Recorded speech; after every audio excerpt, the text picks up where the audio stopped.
बिस्मिल्लाहिर्रहमानिर्रहीम।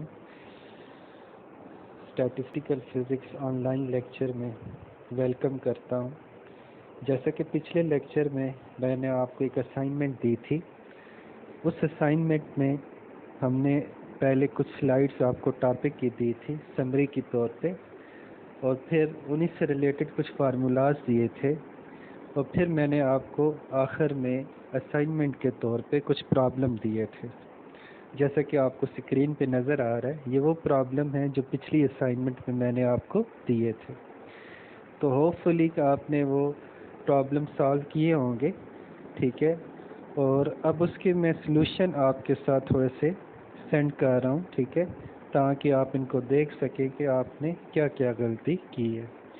तो आपको जो पहला प्रॉब्लम मैंने आपको भेजा था, ठीक है, जिसे प्रॉब्लम नंबर 15 है, जिसमें आपने टेम्परेचर ऑफ आइडियल गैस निकालना था जबकि आपको काइनेटिक एनर्जी गिवन थी। तो देखिए उसका सलूशन आपको गिवन है, जो बहुत ही आसान सा प्रॉब्लम था। तो ये आप इसमें इजीली देख सकते हैं कि काइनेटिक एनर्जी के फार्मूले को हमने यूज़ की है और वैल्यूज़ पुट करके, ठीक है, इसकी निकाल ली है। तो ये आपने फिर अपनी जो आपने सॉल्व किया है उसके साथ आपने इसको कंपेयर करना है। इसी तरह दूसरा प्रॉब्लम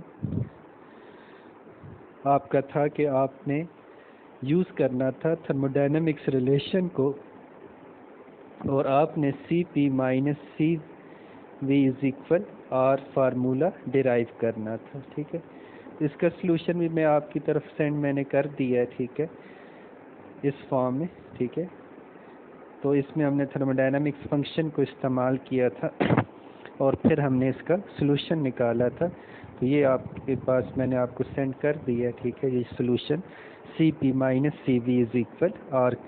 तो ये भी आप अपने जो आपने सॉल्व किया उसके साथ आपने कंपेयर कर लेना है। इसी तरह मैंने आपको ये तीसरा प्रॉब्लम सेंड किया था, ये भी इसी से रिलेटेड था, जिसमें TDS इक्वेशन इस्तेमाल की गई थी। आपने ये इक्वेशन निकालनी थी, तो उसका सलूशन भी, ठीक है, ये आपके सामने गिवन है, ठीक है। तो इसका सलूशन भी मैंने आपको ये सेंड कर दिया है।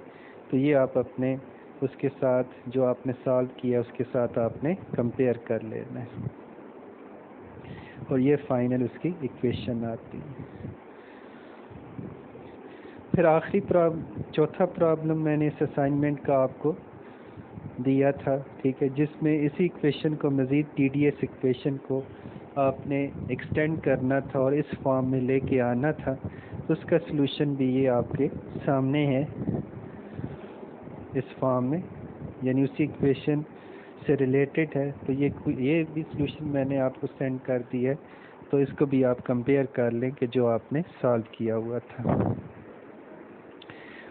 उसके बाद मैंने आपको एक प्रॉब्लम दिया था, एनोट्रॉपी से रिलेटेड दिया था, जिसमें आपको हीट गिवन थी, हाउ मच हीट, बल्कि हीट आपने कैलकुलेट करनी थी, टेम्परेचर आपको गिवन था, ठीक है। तो एनोट्रॉपी से रिलेटेड ये आपका था। तो ये इसका सलूशन है, जिसमें एनोट्रॉपी के फार्मूले को इस्तेमाल करके, बहुत आसान सा प्रॉब्लम है। टेम्परेचर आपको गिवन है, एनोट्रॉपी का फार्मूला हमने पढ़ा हुआ है, उसी फार्मूले को इस्तेमाल करके ये हमने सलूशन निकालना था। तो होपफुली कि जो आपने इस असाइनमेंट के सलूशन किए हैं, तो वो इसके साथ आप कंपेयर करेंगे तो वो काफ़ी हद तक ठीक होंगे।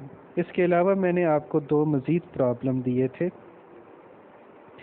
आपने ये थर्मोडायनेमिक्स रिलेशन निकालने थे, ठीक है, और इसका सलूशन भी ये आपके सामने है।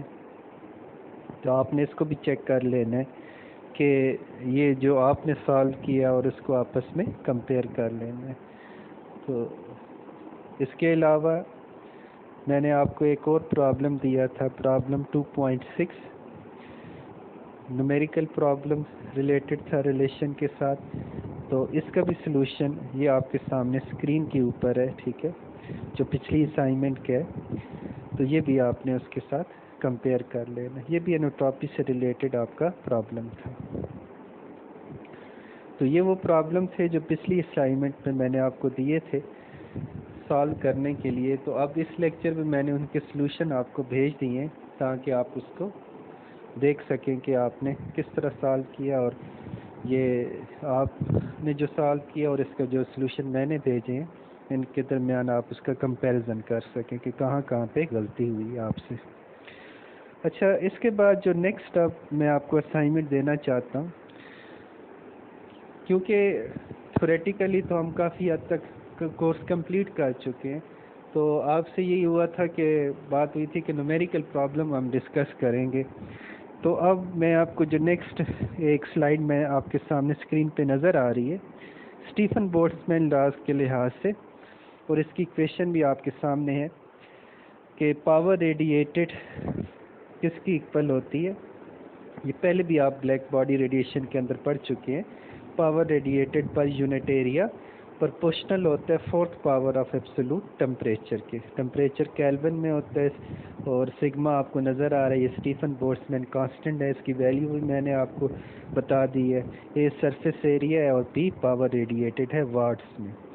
तो इस लॉ को सामने रखते हुए आपने ये 4 प्रॉब्लम सॉल्व करने जो कि आपको स्क्रीन पे नज़र आ रहे हैं, जिसमें एक वायर है, उसकी लेंथ 1 मीटर है, उसका रेडियस 1 मिलीमीटर है, और उसे आप हीट करते हैं तो हीट एंड इलेक्ट्रिक करंट पे करते हैं, जिससे 1 किलोवाट रेडिएटेड पावर उसमें से रेडिएट होती है। तो आपने इसका टेम्परेचर ऑफ द वायर क्या करना है, कैलकुलेट करना है। तो ये आपका पहला प्रॉब्लम है जो मैंने पहले स्लाइड आपको दिखाई है, ठीक है, बोल्ट्जमैन लॉज की, उससे रिलेटेड है। तो आपने उस लॉ को देखते हुए इस प्रॉब्लम को सॉल्व करना है। नेक्स्ट प्रॉब्लम भी इसी से रिलेटेड है कि सन से हीट आ रही है, ठीक है, और जो पावर आपको पता है थर्मल एनर्जी जो इंसिडेंट होती है अर्थ के ऊपर 1.4 किलोवाट पर मीटर स्क्वायर होती है। तो आपने इसी चीज़ को सामने रखते हुए, इसके अलावा आपको गिवन है कि सन बिहेव, इसमें इस क्वेश्चन में आपको गिवन है कि हम अज्यूम करते हैं कि sun behave like a perfect black body, और इसका रेडियस आपको गिवन है, ठीक है, किलोमीटर में गिवन है। इसके अलावा आपको intensity of radiation emitted from the sun भी गिवन है। तो आपने एस्टिमेट करना है सन का टेम्परेचर। तो इसी लॉ को इस्तेमाल करते हुए आपने सन का जो टेम्परेचर है वो आपने क्या करना है, कैलकुलेट करना है। फिर तीसरा प्रॉब्लम आपके सामने गिवन है कि temperature difference between source and surrounding is small, then show that the Stefan laws reduce to Newton laws. ये बहुत एक आसान सा प्रॉब्लम है कि आपने ये अज्यूम करना है कि टेम्परेचर डिफरेंस सोर्स और सराउंडिंग के दरमियान स्मॉल है, तो स्टीफन लॉज को आपने न्यूटन लॉज में, ठीक है, चेंज करना है। Stefan laws reduce to Newton laws of cooling. फिर आखिरी जो चौथा प्रॉब्लम है जो 25 नंबर से आपको नज़र आ रहा है, द मास ऑफ सन आपको गिवन है, रेडियस गिवन है, और इट्स इफेक्टिव टेम्परेचर गिवन है। तो आपने क्या कैलकुलेट करना है, आपने कैलकुलेट करना है मास ऑफ सन, कैलकुलेट करना है लॉस पर सेकंड बाय रेडिएशन, यानी जो एनर्जी उसमें से रेडिएट हो रही है, मास एनर्जी में चेंज हो रही है, तो जो मास रिड्यूस हो रही है वो आपने कैलकुलेट करनी है। और फिर calculate the time necessary for the mass of the sun to diminish by 1%। तो आपने 1% यानी जब वो रिड्यूस हो जाएगा तो उसके लिहाज से आपने उसका टाइम क्या करना है, कैलकुलेट करना है। तो ये 4 प्रॉब्लम है जो स्टीफन बोल्ट्जमैन लॉ जो अभी मैंने आपको स्क्रीन पे दिखाया है, इसकी मदद से आपने क्या करना है, सॉल्व करना है। अब स्क्रीन पे आपको एक बहुत ही आम से फार्मूले जो आप फिज़िक्स के अंदर इस्तेमाल करते हैं, ठीक है, एसएससी में, बीएससी में आपने ये सारे पढ़े हुए हैं, एमएससी में भी पढ़े हैं, कि root mean square speeds, root mean square velocity किसकी इक्वल होती है, √3 kVt बाय m। के भी कॉन्स्टेंट्स है, 3 कांस्टेंट है, टी टेम्परेचर है, m मैस है, escape वेलोसिटी आपको गिवन है, ठीक है, escape velocity is equal √2 g/r। इसी तरह एक adiabatic relation in temperature form भी आपको गिवन है। ये तीनों फार्मूलाज आपने पढ़े हुए हैं।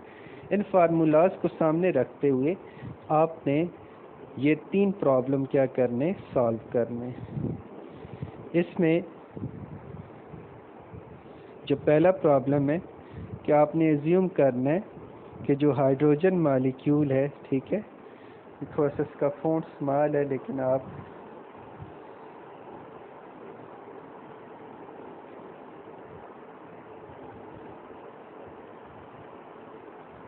इसको इस तरह देख सकते हैं। Assuming that the hydrogen molecule have a root mean scale speed of 1270 metre पर सेकेंड एट 300 केल्विन, तो आपने कैलकुलेट करना है कि 600 केल्विन पे, ठीक है, उसकी रूट मीन स्केल स्पीड क्या होगी। तो अभी मैंने आपके सामने फार्मूला रखा है, ठीक है, उस फार्मूले को आपने देखते हुए इसको क्या करना है, सॉल्व करना है। फिर इसी तरह नेक्स्ट प्रॉब्लम है जो 13 नंबर से आपको नज़र आ रहा है, इसमें आपने एस्टिमेट करना है टेम्परेचर को, ठीक है, रूट मीन स्केल स्पीड के ऊपर, जो अर्थ एटमॉस्फेयर में जब वो एस्केप करेगा मॉलिक्यूल, ठीक है, तो उसके लिहाज से आपने इसको सॉल्व करना है। तो ये प्रॉब्लम नंबर 13 के लिहाज से आपको ये स्क्रीन पे नज़र आ रहा है। फिर प्रॉब्लम नंबर 14 है, ये भी आपने सॉल्व करना है। इन जो आपको फार्मूलाज गिवन है एडियाबैटिक प्रोसेस के लिहाज से in the form of temperature में, ठीक है, इसको भी आपने इसी तरह सॉल्व करना है। इस लॉ को इस्तेमाल करके calculate the number of degree of freedom for the gas molecule आपने इसमें कैलकुलेट करना है। तो ये आपके पास 3 प्रॉब्लम्स हैं, ठीक है, जिनको आपने उन फार्मूलाज की मदद से क्या करना है, सॉल्व करना है। ये जो आपको मैंने अभी पिछली स्लाइड में दिखाए थे। तो इस असाइनमेंट को आपने सॉल्व करना है और फिर नेक्स्ट वीक में मैं इन्हीं का फिर सलूशन आपके साथ शेयर करूंगा और मज़ीद नेक्स्ट प्रॉब्लम आपको इसमें दूंगा ताकि आपके इसमें सही प्रैक्टिस हो सके।